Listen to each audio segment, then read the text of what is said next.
Hello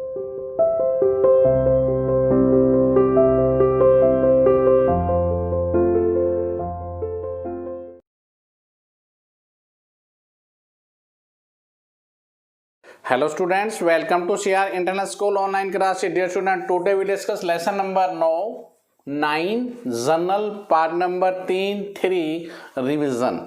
तो dear students, lesson number 9 के अंदर जर्नल जो चल रहा है वेरी इंपॉर्टेंट लेसन है, जिसमें प्रीवियस 2 वीडियोस आ चुकी है।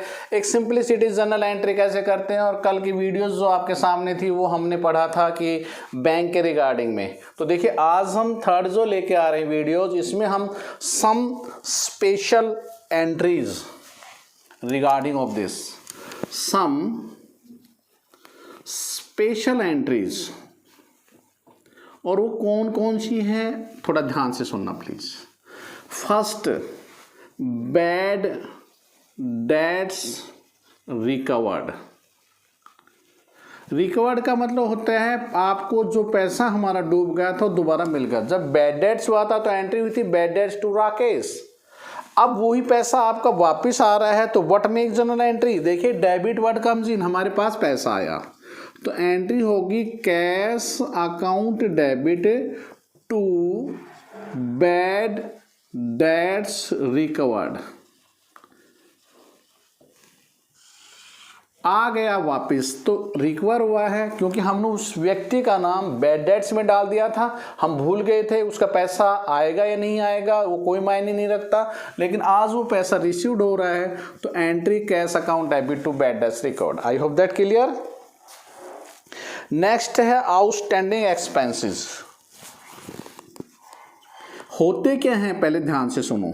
विच expenses you have not paid, आपने जिसका भुगतान नहीं किया है, जो ड्यू है, जो बकाया है, आपने देना था। जैसे फॉर एग्जांपल सैलरी देनी थी और आपने पेड नहीं की।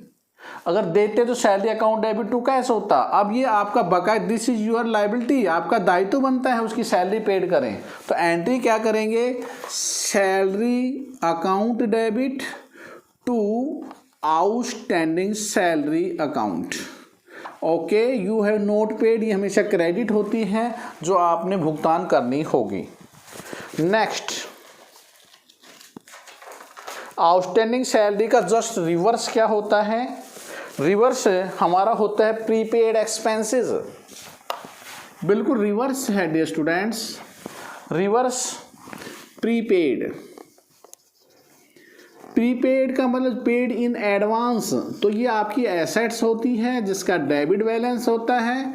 तो हम एंट्री करेंगे प्रीपेड, मान लें इंश्योरेंस है तो prepaid insurance account debit to insurance account. Okay, तो just the reverse of outstanding. Depreciation एक लॉस है, हानि है, जो डेबिट और एक्सपेंसिव लॉसेस। तो डेप्रीशिएशन अकाउंट डेबिट टू जिस एसेट्स पे आपने डेप्रीशिएशन क्रिएट किया है, depreciation to furniture, to building, to plant and machinery, to computer, to ports equipment etcetera etcetera. Next 2 word हैं, एक इंटरेस्ट ऑन कैपिटल। अगर आपको इंटरेस्ट ऑन कैपिटल आता है तो आपको इंटरेस्ट ऑन ड्राइंग भी आती है। इंटरेस्ट ऑन कैपिटल क्या है, पूंजी पर ब्याज देना है। जब इंटरेस्ट ऑन कैपिटल हम भुगतान करेंगे तो हमारे लिए एक किस्म से ये खर्चा है। तो हमारी एंट्री क्या होती है, interest on capital account debit, और ये पैसा कहाँ ऐड हो जाता है, ट्रांसफर टू कैपिटल। और रिवर्स में सीधी सी बात है, इसका रिवर्स मारेंगे तो हम एंट्री करेंगे drawings account debit to interest on drawings. तो some special 6 entries regarding of the special. अब इसका एक इलस्ट्रेशन हम लेके चल रहे हैं और उसके बाद नेक्स्ट कंसेप्ट की तरफ बढ़ेंगे। क्या है इलस्ट्रेशन, देखिए प्लीज। एक इलस्ट्रेशन लेते हैं और उसकी एंट्रीज आ रही है आपके सामने, उस एंट्रीज को बारी बारी से। सबसे पहली एंट्री क्या है, देखिए आपको 20,000 रुपये थे सुभाष से जो मिलने थे, और वो डूब गया, आपने राइट ऑफ कर दिया था, लेकिन आज वो पैसा मिल गया। तो entry number first, cash account debit, एक जर्नल फॉर्मेट में करनी है आपने, to bad debts recovered account 20,000।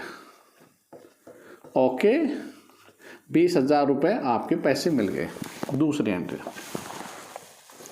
Salary due to clerks, clerk को सैलरी देनी है, तो यहाँ क्लर्क का कोई रोल ही, ये मत कर देना salary to clerk, clerk to salary का स्टूडेंट बहुत ज़्यादा कर देते, लेकिन ऐसा कुछ नहीं है। सैलरी एक खर्चा है, कंफर्ट अमाउंट आपने salary account debit comfort mode के ऊपर एंट्री करनी है, सैलरी अकाउंट डेबिट देना है सैलरी, और किस चीज़ के, टू आउटस्टैंडिंग सैलरी, कितनी बकाया है उस व्यक्ति की सैलरी वो दे रखी है आपको, may be salary due to colours 50,000 रुपये, तो 50,000 उसकी सैलरी दे दीजिए आप प्लीज़। नेक्स्ट थर्ड, तीसरा पॉइंट क्या है, rent paid for the 10,000 related तो नेक्स्ट ईयर, तो नेक्स्ट ईयर का तो प्रीपेड कर दिया आपने, तो इस साल का तो चल जाता, तो प्रीपेड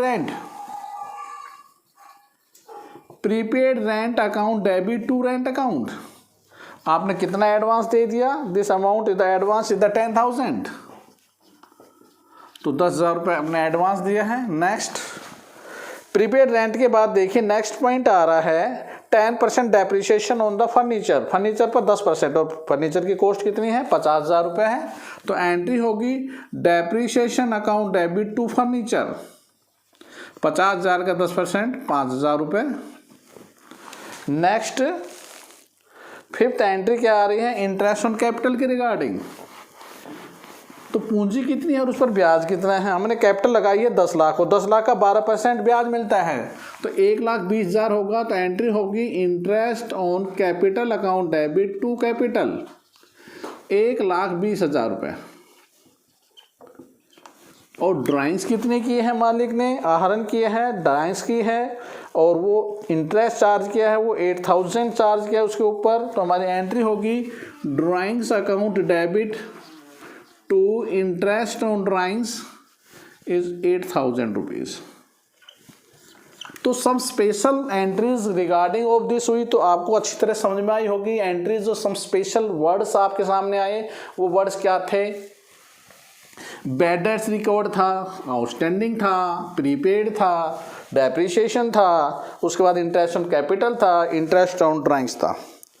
एक नेक्स्ट पॉइंट आ रहा है, कई बार हम क्या होते हैं, कुछ एक्सपेंसेस कैपिटलाइज्ड होते हैं और उसको ट्रीटेड हम रिवेन्यू कर लेते हैं। उदाहरण मैं अभी बता रहा हूँ, तो आपने उसको कैसे करना है, some capital expenditures of the installations, जैसे उसको कैपिटलाइज्ड एक्सपेंडिचर कैपिटलाइज्ड है, तो उसको कैपिटलाइज में कैसे करेंगे, जैसे मान erections of the expenses capitalize कैसे हैं, एक मशीनरी हमने सिंगापुर से खरीदी, जब मशीनरी खरीदी है 50,000 की और उसको लाने पर हमने 10,000 रुपये और खर्च कर दिया, तो मशीनरी की जो एक्चुअल कॉस्ट होगी वो 50,000 नहीं होगी, वो कितनी होगी, 60,000 रुपये होगी। जो डेप्रीशिएशन चार्जेबल होगा वो कितने पे होगा, 60,000 पे होगा, ना कि 50,000 पे। हाँ, मशीनरी की कॉस्ट 50,000 थी, लेकिन जो लाने का खर्च हुआ था उस मशीनरी के रिगार्डिंग में हुआ था, तो उस एक्सपेंसेस को आपने कैपिटलाइज्ड मानना है, ना कि आपने रिवेन्यू मानना है।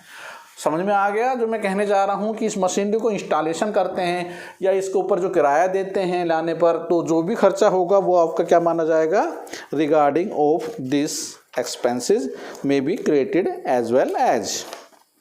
चलो एक इलस्ट्रेशन हम ले लेते हैं जिसके रिगार्डिंग में, हमें एक चेक मिला था, किससे मिला, पेटरसन से मिला था, और चेक में हमने अलाउड डिस्काउंट कितना किया है उसको 150 रुपये का, और 5450 का मिला, तो हम एंट्री क्या करेंगे, और हम ये मानेंगे चेक सेम डे हमारा डिपॉजिट हो चुका है, अगर नहीं होगा तो चेक इन हैंड होता है, तो हमारी एंट्री क्या होगी, bank account debit, discount allowed also debit होता है अलाउड, और टू देने वाला जे पीटरसन था, तो हमें जो अमाउंट का चेक मिला था वो हम इसमें से राइट डाउन कर देंगे, तो अमाउंट आ रहा है आपका 5450 रुपये, और डिस्काउंट, ये इलस्ट्रेशन नंबर मैं जो समझाना चाह रहा हूँ इलस्ट्रेशन आपका 18 है, और इसमें जो डिस्काउंट हो गया है टोटल अमाउंट हमारा 5600 था, तो 150 रुपये का डिस्काउंट हो गया है, 5600 रुपये पीटरसन से मिले थे, जिसमें से एक्चुअल में इतना मिला, हमने उसको डिस्काउंट अलाउड कर दिया। नेक्स्ट, रिसीव्ड गुड्स सुदर्शन से वैल्यू हमें वापस मिल रही है, तो सुदर्शन टू परचेज रिटर्न 350 का माल वापस होगा, देने वाला लौटाने वाला सुदर्शन था, और 2 परचेज रिटर्न। परचेज रिटर्न पहले बताया था क्रेडिट होती है, सेल्स रिटर्न डेबिट होती है। 350 रुपये का माल उसने हमें वापस, क्योंकि उसने ख़रीदा था और वो वापस उसने दे दिया। नेक्स्ट, हमने माल ख़रीदा है, किससे ख़रीदा है? करणवीर टिम्बर कंपनी से ख़रीदा है और उसको हमने एक चेक दिया है, तो माल हमारे पास आ गया 7500 रुपये का, हमने उसको चेक पेड कर दिया है। तो परचेज अकाउंट जब माल ख़रीदा है वो डेबिट होता है और पेमेंट कैश के बजाय चेक से हुई है, तो टू बैंक 7500 रुपये। नेक्स्ट एंट्रीज आपके पास आ रही है परचेज मशीनरी। अब यहाँ पर जो बात है, मशीनरी हमने ख़रीदी है, वो कितने की ख़रीदी है? मशीनरी हमने खरीदी 50,000 की और उसके ऊपर इंस्टॉलेशन पे खर्च किया है 2500 रुपये हमने नगद दिए हैं। लेकिन टोटल कॉस्ट क्या होगी, जो बताने जो टॉपिक हमारे पास आया था उसकी एंट्री अब आ रही है। मशीनरी अकाउंट डेबिट 52,500 लिखेंगे, 50,000 2,500 उसमें इंस्टॉलेशन हुआ था जो हमने नगद दिया। चेक पेमेंट कितनी की है? बैंक से 50,000 रुपये दिए और कैश नगद हमने दिए 2,500। तो हमारा जो टोटल खर्चा हो रहा है वो 52,500 रुपये है। तो ये था पॉइंट जो एंट्री मैंने बताई थी आपको, जो लिखते हैं। नेक्स्ट, हमने माल खरीदा अजय से कितने का? 1 लाख रुपए का। तो खरीदेंगे तो डेबिट वर्ड कम्स इन, हमारे पास आ रहा है परचेज अकाउंट हमेशा डेबिट होता है। परचेज अकाउंट डेबिट और गिवर कौन है? टू अजय है। तो अजय से कितने का माल खरीदा आपने? 1 लाख रुपए का। और उसको आगे किसको बेच दिया? विजय को बेच दिया। कितने का? 1,20,000 का। अब डेबिट द रिसीवर, लेने वाला विजय है, तो विजय डेबिट टू सेल अकाउंट 1,20,000। तो 2 इलस्ट्रेशन मैंने करवाया, इसे रिगार्डिंग आपने अच्छी तरह से इनको करना है। तो आपके पास 18 तक क्वेश्चंस आ गए। आई होप दैट आपने 1 to 18 तक कंप्लीटेशन मोड पर लाकर खड़े करने हैं। चलिए थोड़ा सा एक बार रिवीजन फिर एक बार मैं माइंड में सेट कर देता हूँ। और आपने 1 से 18 तक के इलस्ट्रेशन को बहुत अच्छी तरह से करना है, क्योंकि अब रिवीजन चल रहा है। तो फेयर नोटबुक में प्लीज़ अपने एक्सरसाइज रिगार्डिंग क्वेश्चंस को ज़रूर करें, और कोई प्रॉब्लम है तो प्लीज़ उसको फाइंड आउट करें और मेरे व्हाट्सएप नंबर पर आप कांटेक्ट कर सकते हैं। तो प्लीज़ एक बार थोड़ा सा माइंड में, हमने स्टार्टिंग की थी बैड डेट्स रिकॉर्ड से, फिर उसके बाद आउटस्टैंडिंग के बारे में चर्चा की थी। उसके बाद हमने क्या किया था? प्रीपेड के रिगार्डिंग में बात की थी, प्रीपेड एक्सपेंसेस किस प्रकार करते हैं। उसके बाद डेप्रिसिएशन का चर्चा की थी। फिर हमने डेप्रिसिएशन के बाद interest on capital and interest on drawing के। और एक जो लास्ट में अब एंट्री आई थी, कोई भी ऐसा खर्चा जो हम जिस मशीनरी पर या बिल्डिंग पे करते हैं, तो अलग से जो एक्स्ट्रा खर्चा हो रहा है उसकी कॉस्ट में जोड़ा जाएगा। ना कि हम जैसे मान लेते हैं एक बिल्डिंग है, उसकी रिपेयर करवाते हैं, 50,000 की नई बिल्डिंग और 20,000 रुपये पर लगा रहे हैं, तो टोटल रिपेयर का खर्चा जोड़कर 70,000 रुपये बिल्डिंग की कॉस्ट को माना जाएगा और 70,000 रुपये पर ही डेप्रिसिएशन चार्जेबल होगा। ओके स्टूडेंट्स, चलिए अब अपने होमवर्क की तरफ। होमवर्क क्या है आपका?